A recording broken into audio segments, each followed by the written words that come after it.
Hi, today we're going through a sci-fi horror movie titled Escape Room. The movie is about a set of people who have passed through a tragic event in life, and now they're tricked into playing a deadly game. Watch out and see how this ends.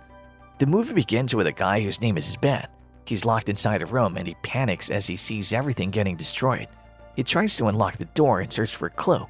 Inside a green book, he sees that he needs to look for a clock. Luckily, he successfully pierced the scattered puzzle together, but the door didn't open.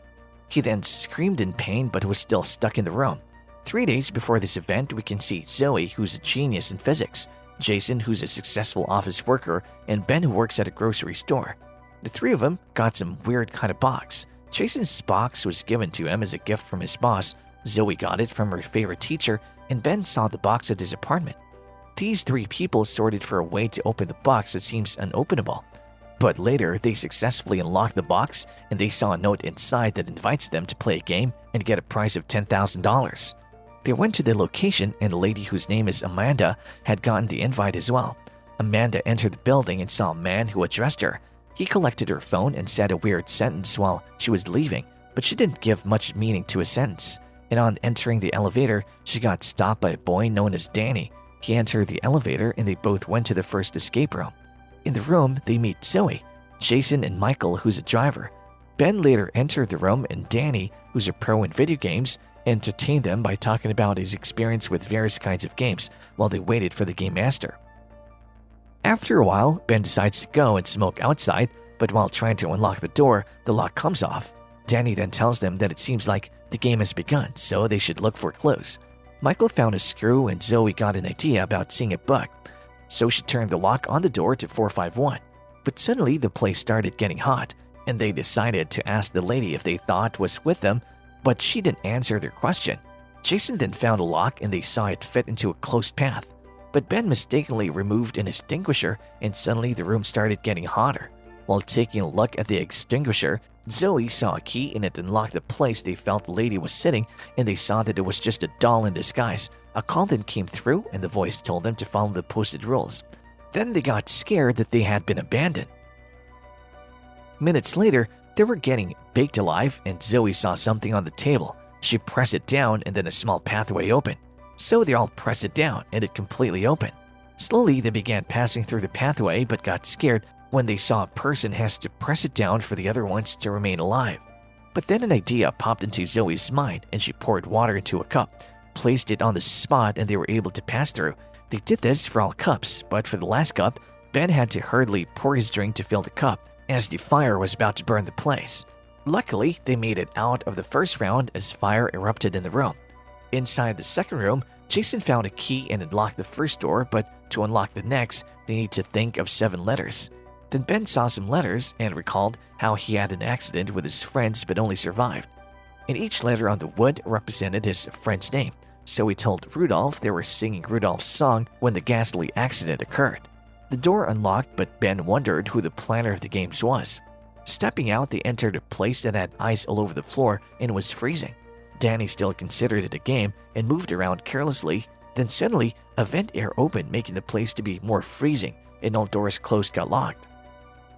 While Jason was looking for an opening, he found a door, so they were left with a key.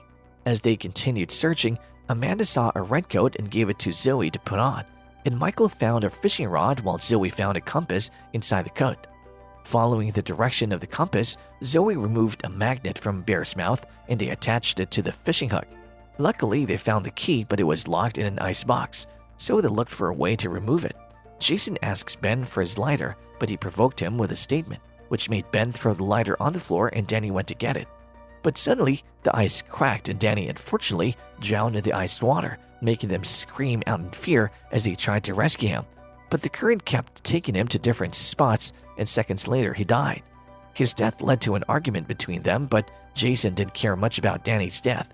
He was only concerned about how they would remove the key from the ice. And to remove the key, they used their body warmth by surrounding it and placing their hands on it, thereby absorbing its coldness. A few hours later, while breathing heavily, they successfully removed the key and opened the door Jason had found, but then a small passageway opened and they ran to it. But while running, the whole floor kept breaking and they barely make it inside the next terrifying game. This time around, it's a ball-proof room, and suddenly everywhere started vibrating and they noticed the room was moving to an upper floor. Later, Michael noticed that the 8th ball in the pool attached to the ceiling was missing, so he went closer to it, but a portion of the floor suddenly opened.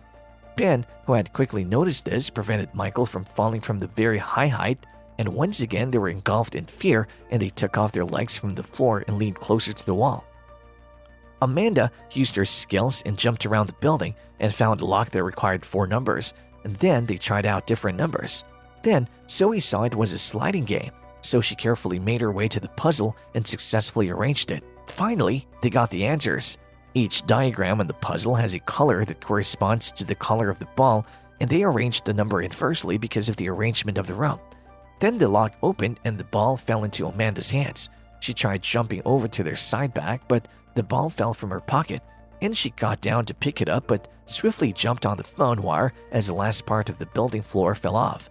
She then threw the ball to Jason, and unfortunately, the phone wire cut off, and she fell with a loud thud. The survivors then made their way to the next room, but they were very scared because they don't know the game they'll have to play this time around.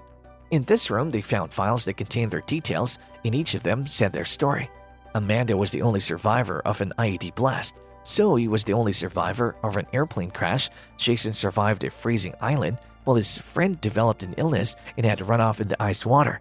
And Ben was the only survivor of a car accident with his friends, while Michael was the only survivor in a cave-in occupational hazard, and Danny was the only survivor in his family after they were poisoned by deadly gas. Then a television played, and this time around they were to act as doctors.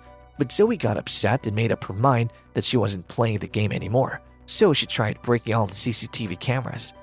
After joining their ideas together, they weren't able to unlock the next passage, so Jason decided to try out the defibrillator on Michael, who was shaking in fear and wasn't in his right state of a kind, but he allowed Jason to try it out on him, in a hope that they would soon be free from the room that had poisonous gas in it and would soon be released as they were timed for the round. But Michael ended up dying and the time was up, so the gas got released. Jason then experimented on himself, trying to stabilize his mind as the gas filled the room, and successfully, a secret passageway got unlocked and he ran out of the room. While Ben tried to take Zoe with him, but she shouted at him that he should leave. She isn't playing the game any longer as she breaks the last CCTV and got choked on the floor. In the next game room, Ben blamed Jason for the death of Ben and accused him of killing his friends for the story he told them. And this was true, but being unable to accept the truth, Jason fought with him and later left him that they should look for a way out of the creepy room. They tried to unlock a door, but some slime substance gummed onto their hands, and suddenly they weren't in their right state of mind. They started seeing things in a blurry manner as they tried to look for the antidote. Ben saw the antidote and called Jason over, but there was just one, so a hot fight was issued between the both of them, and Ben killed Jason. So he applied the injection on his muscle and passed through the opening, thereby falling to the last game room. For this part, he was to unlock a door, then he searched for a 4-digit code, but the room began crashing, and all things began falling apart, which made him panic and fear. Meanwhile, where Joey was, some cleaners opened the door and came in to pack their dead bodies, but Zoe sharply stood up and swiftly struck them to death. As things continued to crash in the room Ben was in, he saw a book and found a clue that signifies a clock, so he searched around for a clock. Luckily, Ben got the 4-digit code and put it in fear, but the door didn't open. He got crushed in the room and badly injured, which made him scream out in pain. Fortunately, a few minutes later, the door opened and he grunted in pain as he made his way out of the room. He saw the game master who explained the game to him, and he was glad that he could leave, but the game master came to his back and tried choking him to death. He got lucky again, and this time saved by Zoe, who shot a gun at the game master. They fought for a while, and when the man was about to kill Zoe, Ben struck him, making him fall and shot him to death. The both of them leaned on each other and left the creepy and deadly building. The police came to check out the building, but they didn't believe her as they felt she was hallucinating because there was no clue at the building. It was just an abandoned site. 6 months later, Zoe and Ben had begun living their lives happily, but Zoe wanted them to go back and track down the owners of the game so more people wouldn't be hurt, so Ben agreed to follow her. They went through an airplane which almost had an accident, but it was all the escape room game again. As the real leader of the game said, he noticed Zoe and Ben enter the plane, so he welcomes both of them to the game, and it's playtime.